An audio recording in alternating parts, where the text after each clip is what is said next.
નમસ્કાર મિત્રો, સ્વાગત છે તમારું આપણી આ યુટ્યુબ ચેનલમાં જેનું નામ છે ગુજરાતી જીકેની જમાવટ।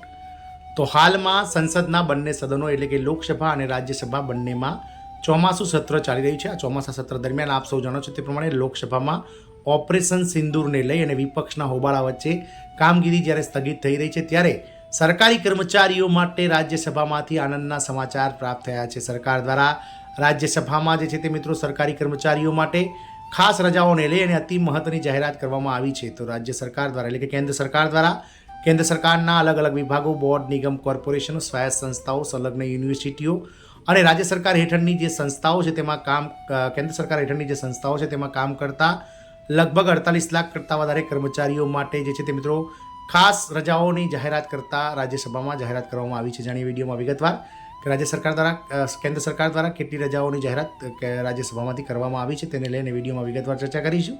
તો વિડીયોના અંત સુધી આ બન્યા રહો। જો ચેનલમાં પહેલીવાર વિડીયો જોતા હોય તો ચેનલને લાઇક, શેર અને સબસ્ક્રાઇબ કરવાનું ભૂલશો નહીં, જેથી કરીને ચેનલ પર મૂકવામાં આવતા આવા સરકારી કર્મચારીઓ માટેના સમાચાર તમને અમારા ચેનલના માધ્યમથી સરળતાથી ઉપલબ્ધ થઈ જાય। તો વાત કરીએ મિત્રો, રાજ્યસભામાં ચાલી રહેલા ચોમાસુ સત્ર દરમિયાન રાજ્યસભામાંથી મંત્રી દ્વારા જાહેરાત કરવામાં આવી છે।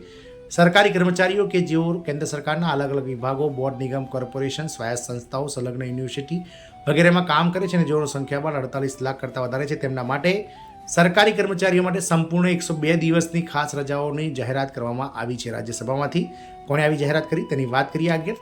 તો સરકારી કર્મચારીઓની વધારાની રજાના સમાચારની વાત કરીએ તો કેન્દ્ર સરકારે સરકારી કર્મચારીઓ માટે એક મોટું અને ખૂબ જ વિવેકભર્યું પગલું ભર્યું છે અને ઘણી નવી અને મહત્વપૂર્ણ રજાઓની સુવિધા આપવાની જાહેરાત કરી છે, જેથી સરકારી કર્મચારીઓને તેમની વ્યક્તિગત અને સામાજિક જવાબદારીઓ પૂર્ણ કરવામાં કોઈ મુશ્કેલી ન પડે।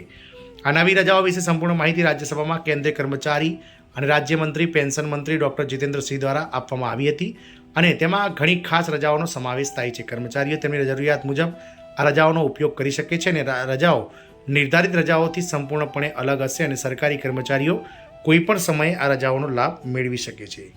સરકારી કર્મચારીઓને હવે વાર્ષિક 102 દિવસની ખાસ રજા મળશે। આ નવી રજાઓ કેન્દ્ર સરકારના કર્મચારીઓને તેમના વૃદ્ધ માતા પિતાની સંભાળ રાખવા અને અન્ય વ્યક્તિગત કામ કરવા માટે આપવામાં આવશે। દર વર્ષે 30 દિવસની કમાણી જે છે તે મિત્રો ઈએલ રજા એટલે કે અનલીવ આપવામાં આવશે। આ ઉપરાંત 20 દિવસની નિયમિત પગાર રજા અને 8 દિવસની કેઝ્યુઅલ લીવ રજા સરકારી કર્મચારીઓને ઉપલબ્ધ રહેશે। 2 દિવસની પ્રતિબંધિત રજા પણ આપવામાં આવશે। જો કોઈ સરકારી કર્મચારી પોતાના અંગોનું દાન કરે છે તો 42 દિવસની રજાઓ પણ આપવામાં આવશે।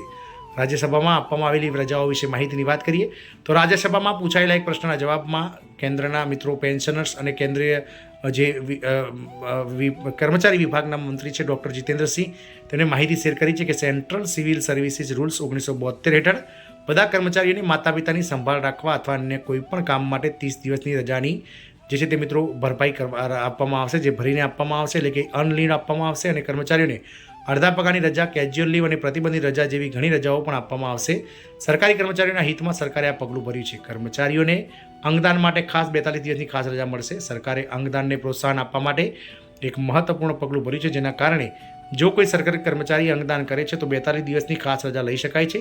આ રજાઓ વિશે સંપૂર્ણ માહિતી લોકસભામાં આપવામાં આવી હતી। આ રજાઓનો ઉપયોગ હોસ્પિટલમાં દાખલ થવાના દિવસથી શરૂ થશે, પરંતુ જો જરૂર હોય અને ડૉક્ટર અગાઉથી કાળજી લેવા માંગતા હોય તો આ રજાઓ 1 અઠવાડિયા અગાઉથી મેળવી શકાય છે। આ સુવિધા સરકારી ડૉક્ટરની ભલામણ પર આધારિત રહેશે અને સરકારનો સીધો ઉદ્દેશ અંગદાનને પ્રોત્સાહન આપવાનો છે। આ સુવિધા સરકારી કર્મચારીઓના જીવનમાં સ્થિરતા લાવવા તેમજ તેને સરળ અને પરિપૂર્ણ બનાવવામાં મદદ કરશે। માતા પિતાની સંભાળ રાખવાની હોય કે અંગદાન કરવાની હોય, સરકાર કર્મચારીઓના હિતમાં મોટા નિર્ણયો લઈ રહી છે અને આ પગલું કર્મચારીઓના કલ્યાણ અને સામાજિક સેવાને પૂરી પાડવાની પ્રાથમિકતા પણ આપશે। આમ સરકારી કર્મચારીઓ માટે વાર્ષિક 102 દિવસની મહત્તમ રજાઓ જે છે તે મિત્રો સરકાર દ્વારા જાહેર કરવામાં આવી છે। રાજ્યસભામાંથી કેન્દ્રીય મંત્રી ડૉક્ટર જીતેન્દ્રસિંહ દ્વારા આની જાહેરાત કરવામાં આવી છે। જય હિન્દ।